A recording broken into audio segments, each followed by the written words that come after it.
Ձայն, որ սարսափեցրեց ու զայրացրեց թշնամուն։ Աստվածային մեղեդիներ և զարմանալի հնչեղություն, գաղտնիքներ խոսող տաճարներից։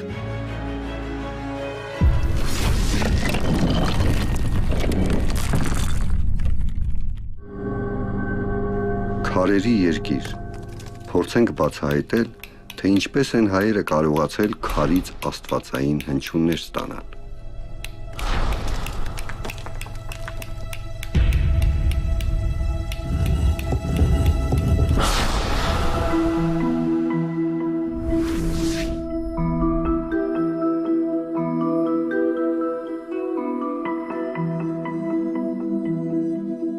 Ժայռափոր տաճար, որ ունի ձայնի զարմանալի, կատարյալ հնչեղություն։ Միգուցե նման հրաշալի երևույթներն են, որ հիմք են հանդիսացել մեր վանքերի շուրջ բազմաթիվ պատմությունների ու առասպելների։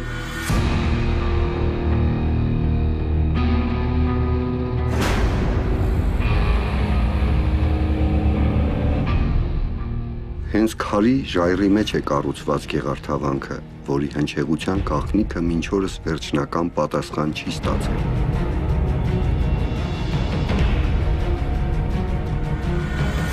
Իհարկե դժվար է միանշանակ ասել, թե ինչու են ժամանակին հենց այս վայրը ընտրել վանք կառուցելու համար։ Տեղանքի անմատչելիությունը, հիանալի աղբյուրը, որ բխում է հենց ժայռի միջից, թե քարի յուրահատուկ հնչողությունը, ամեն դեպքում այս հրաշքը անտարբեր չի թողել և ոչ մեկին։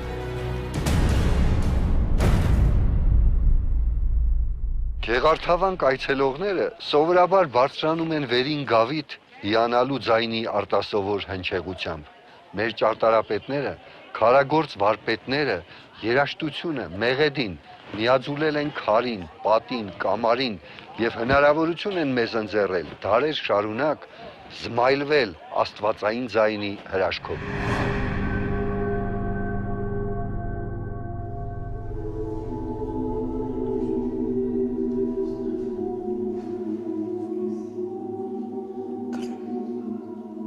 Այստեղ ամենաանշան հնչյունն անգամ լսելի է։ Վայրը կարծես ստիպում է խոսել ու նույնիսկ մտածել շշուկով։ Ձայնի տևողությունն ու արձագանքի արագությունը կարծես մշակված լինեն այնպես, որ մի հնչյունը սահուն անցումով միանա հաջորդին ու ստեղծվի չընդհատվող երաժշտություն։ Միջավայրի հնչեղությունը կատարյալ է հոգևոր երաժշտության համար։ Միջավայրը ստեղծելու մեջ ամենակարևոր խնդիրներից մեկը լույսն է և մյուս խնդիրը ձայնն է։ Գերեվերբերացիան կամ ալիքների գոյությունը, որոնք պետք է հետագայում ճանապարհ սովորական ձայնը վերարտադրելուց դառնար, ասենք, շարականի դեպքում ենթադրենք ֆոն պետք է ստեղծեր ձայնային և այդ ձայնային ֆոնի մեջ ձայների համադրությամբ իր հոգեբանական ազդեցությունը պետք է թողնել ունգընտրի վրա։ Որն է գաղտնիքը, ինչ ճարտարապետական հնարքներ են կիրառել, սակայն մեզ հենց հոգևոր երգերի հնչողությունն է հետաքրքրում։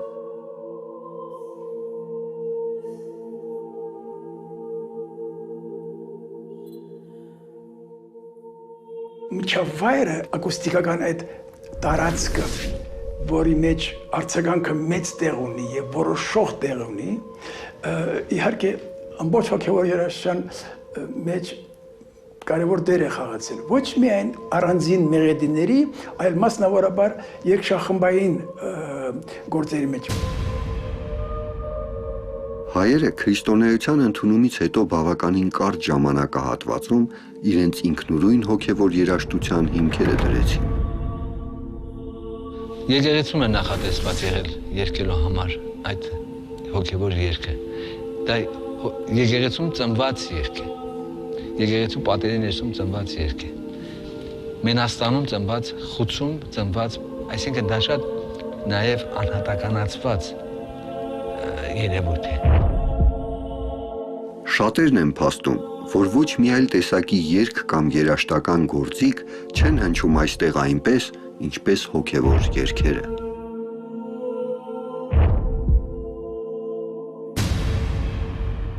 Հնարավոր է արդյոք որ այդ տարածության մեջ ու այս պատերի համար գրվել, ստեղծվել են հատուկ երգեր։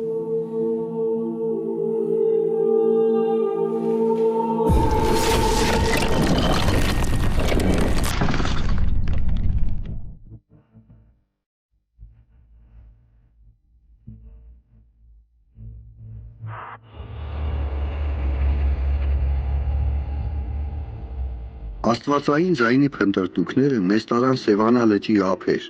9-րդ դարում կառուցված հայրիվանք, որը ժամանակին կոչվում էր Մարդաղավնյաց վանք։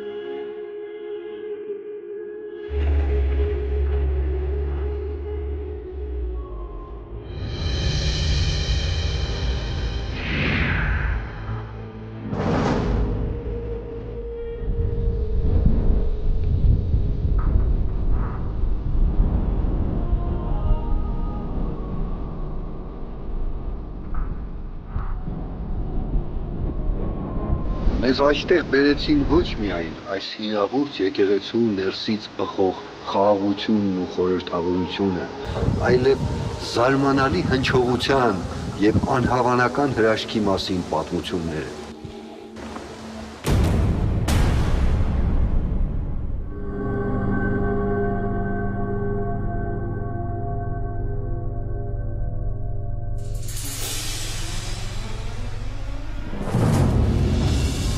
Լենգթեմուրի արշավանքներ, ճիչ ու աղաղակ, մի ողջ գյուղ մտավ վանք եւ այլևս դուրս չեկավ այնտեղից։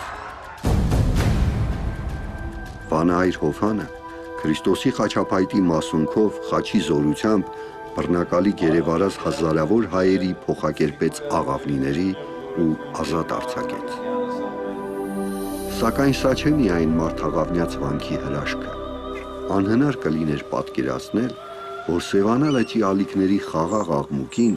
կառուցողները չխառնեին աստվածային ձայնի հնչյունները ու չմտածեին վանքին յուրահատուկ հնչեղություն պարգևելու մասին։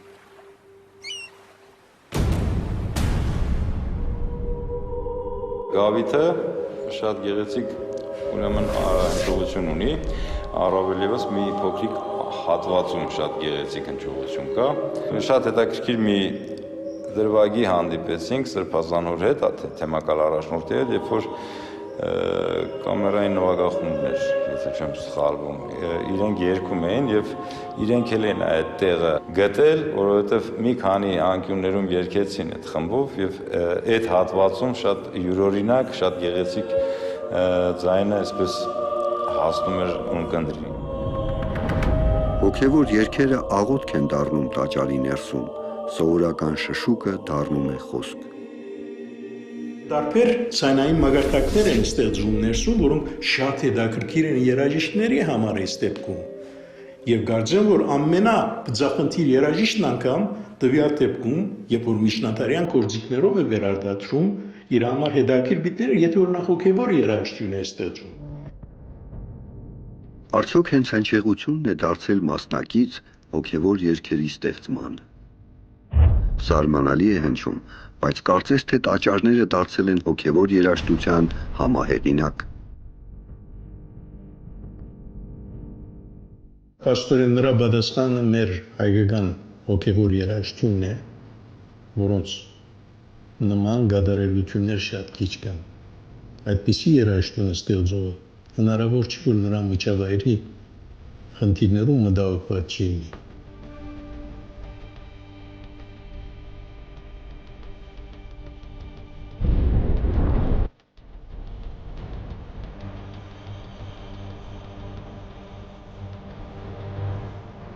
Այս հատվածից է, որ այդ յուրահատուկ ձայնը հնչում։ Հայր մեր, որ երկինս ես, Սուրբ Եղիցի անուն քո, եկես սե արքայություն քո, Եղիցին կամ քո, որպես երկինս եւ երկրի, ըսած մեր անապազոր, ուժեցեսուր, եւ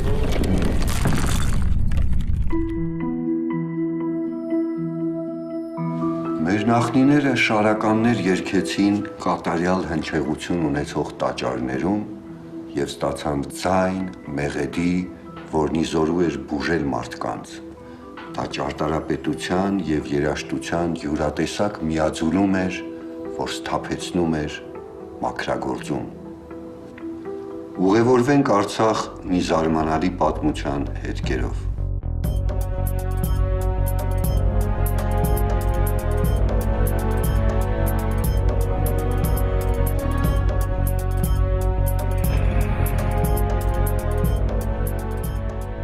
Շուշիի ցանկացած այցելու առաջին հերթին շտապում է Սուրբ Ամենափրկիչ Ղազանչեցոց տաճար։ Իրոք յուրահատուկ է 19-րդ դարի եզակի այս կառույցը, բայց շատ քչերը գիտեն Ղազանչեցոցի խորանի տակ գտնվող զարմանալի սենյակի մասին։ Կոչվում է մեղքերի թողության խորանը։ Կառուցվել է, որպեսզի քահանան կարողանա ինքը իր մեղքերի թողություն տալ։ Ժամանակին շուշեցիների շրջանում այս սենյակի շուրջ բազմաթիվ առեղծվածային պատմություններ էին շրջում։ Ինքը ակուստիկ մենպիսի կառույց է, այնպես է հաշվարկված, որ դու կանգնում ես կենտրոնում, այստեղ կանգնում ես այն վերևը սուրբ սեղանի ոտքն է դրված։ Ձայնարկի ինչ-որ մի բան, ասենք հայրները ու Հայր մեր, որ երկինս ես, իմ ձայնը փոխվել է։ Իրոք շատ անսովոր զգացողություն է այս սենյակում լսում ես քո վերափոխված ձայնը։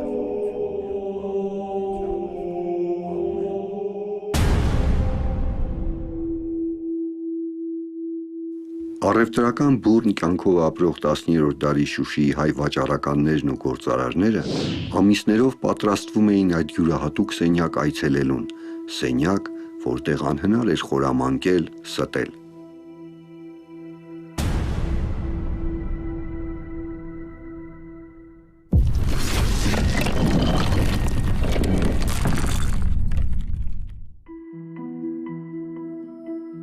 Մենք մեկ անգամ ևս դարձանք ձայնը կառավարելու ճարտարապետների զարմանալի տաղանդի վկան,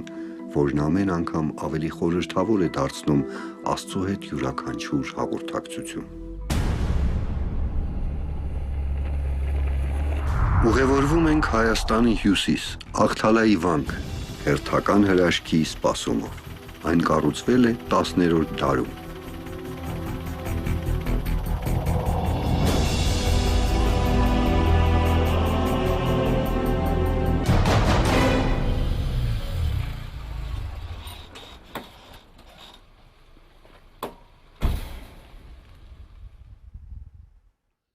Պղնձահանքի վանք, որ հետագայում կոչվեց Աղթալայի, իրարամերժ ու զարմանալի բազմաթիվ պատմություններ, առասպելներ են պտտվում այս վանքի շուրջ։ Այստեղ առեղծվածներ կան, փորձենք բացահայտել։ Այս պատերը Սելջուկների, Լենգ Թեմուրի և Կովկասի ռազմատենչ ցեղերի բազմաթիվ հարձակումների ականատեսն են։ Դարեր առաջ թշնամուն հասել էր այն լուրը, որ լեռների մեջ մի զարմանալի տաճար կա, որտեղ գմբեթից ձայներ են լսվում։ Տպավորությունն այնպիսին էր, որ պատերին պատկերված սրբերն են խոսում։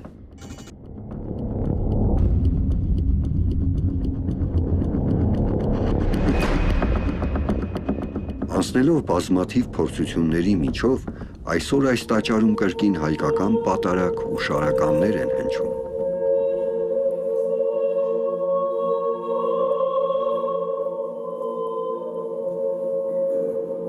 Զավթիչների ասպատակություններից հետո կարծես հրաշքով պահպանվել են որմնանկարները։ Պատկերված սրբերը այսօր մեզ նայում են այնպես, ինչպես 800 տարի առաջ, սակայն մի հայացք մեզ չի հասել, տիրամոր հայացքը։ 18-րդ դարում 1794 թվականին մահմեդական քոչվոր ցեղեր են եղել, որ կոչվել են լեզգիներ։ Երբ որ նրանք գրավում են մեր ամրոցը, տեսնում են ինչպես է գյուղի ժողովուրդը փախչում եկեղեցու ներսը, որ թաքնվի։ Երբ որ նրանք են մտնում եկեղեցում ոչ ոքի չեն գտնում եւ մտածում են, թե հրաշք է տեղի ունեցել ու մարդիկ անետացել են։ Ու երբ որոշում են հեռանալ, դուրս գալու պահին, հենց խորանի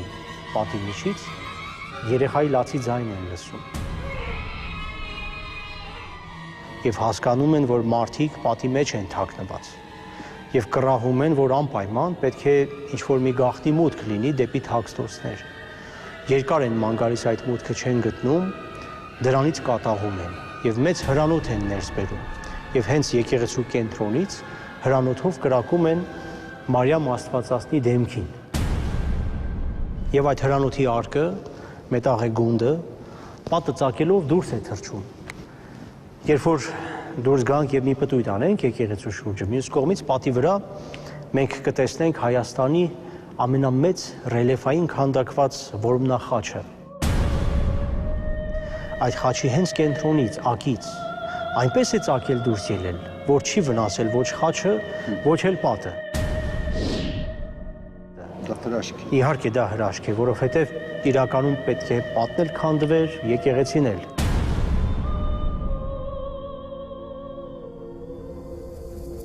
Այս եկեղեցին կրում էր ոչ միայն հոգևոր, այլ նաև ֆիզիկական փրկության խորհուրդ։ Իրականում գաղտնի մուտք կար, որտեղով մարդիկ պատասպարվել էին պատի մեջ։ Արևելյան պատը եկեղեցու երկպատ է, իր մեջ ունի սենյակներ, որտեղ ամբողջ գյուղը տեղավորվել է։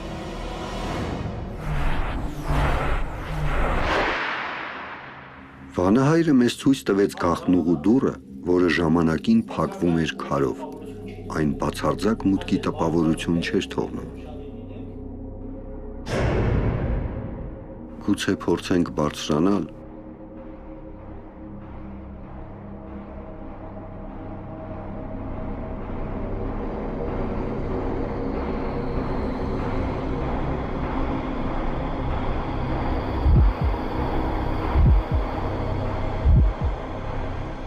Այս անցքի աստիճաններով մենք հայտնվում ենք բավականին ընդարձակ մի սրահում։ Այն տպավորությունն է, որ սա եկեղեցի է եկեղեցու մեջ։ Այստեղ իրոք կարող էին բազմաթիվ մարդիկ թաքնվել։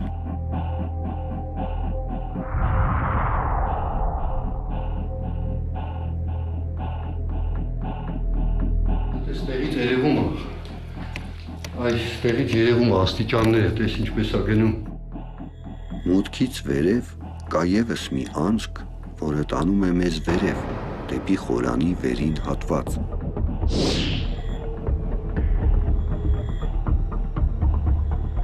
Այստեղ մենք հայտնաբերում ենք աստիճաններ, որոնք տանում են ներքև, խորանի հակառակ կողմ։ ԵՒս մեկ սենյակ, գրեթե նույն չափի, ինչ առաջինն էր։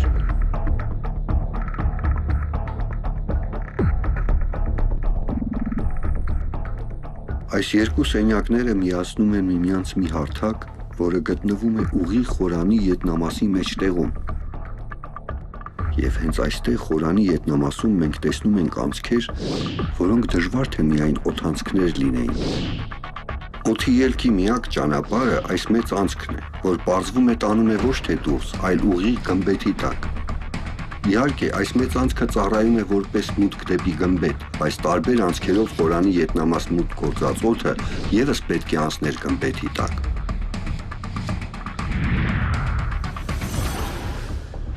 Ինչ խնդիր էին փորձում լուծել տաճարը կառուցողները։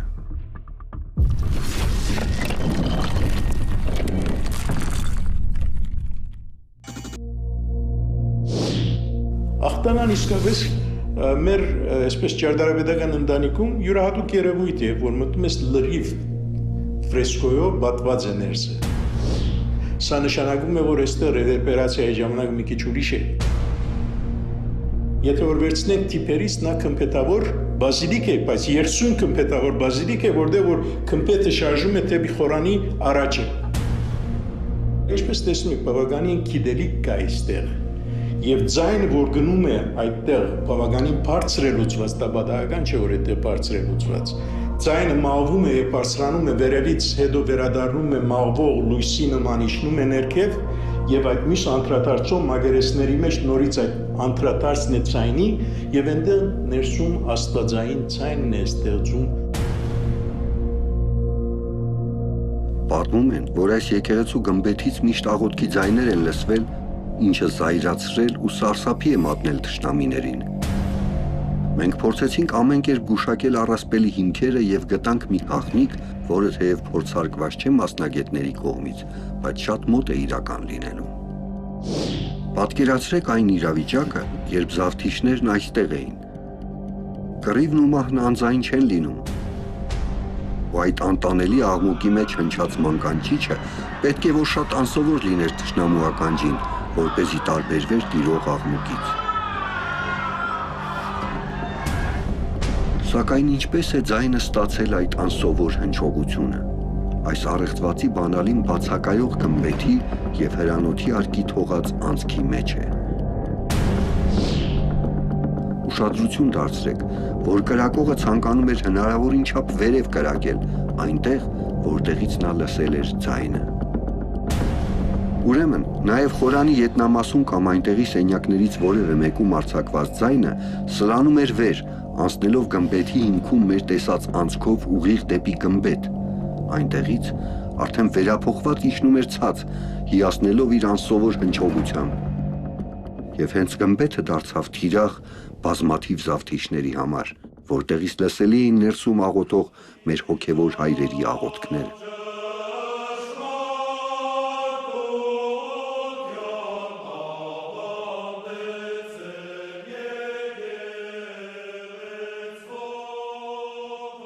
Կարելի է պատկերացնել, որ եթե երգչախումբը շարական երգեր այս պատերի, որմնանկարների ետևում թաքնված սրահներում, այնպիսի տպավորություն էր ստեղծվելու, որ ոչ թե երգչախումբը, մարդը, այլ հենց տաճարն ինքն է խոսում առ Աստված։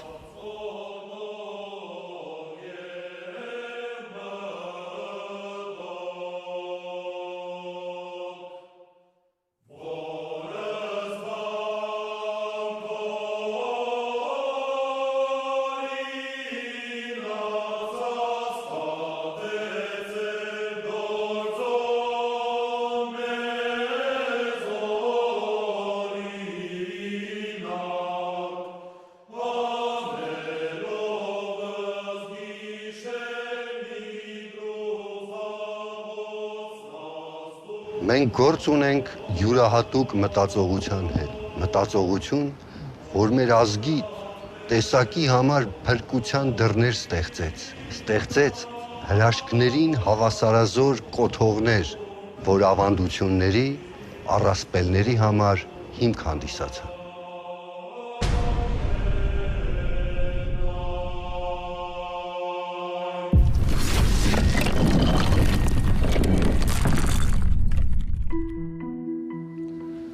Մենք համոզվեցինք, որ գմբեթը կարող է խոսել։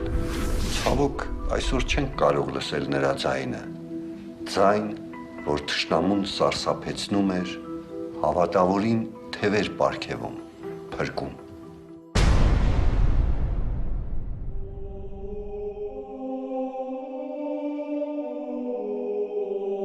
Մեր պապերը եկեղեցիները կառուցել են հավատքով։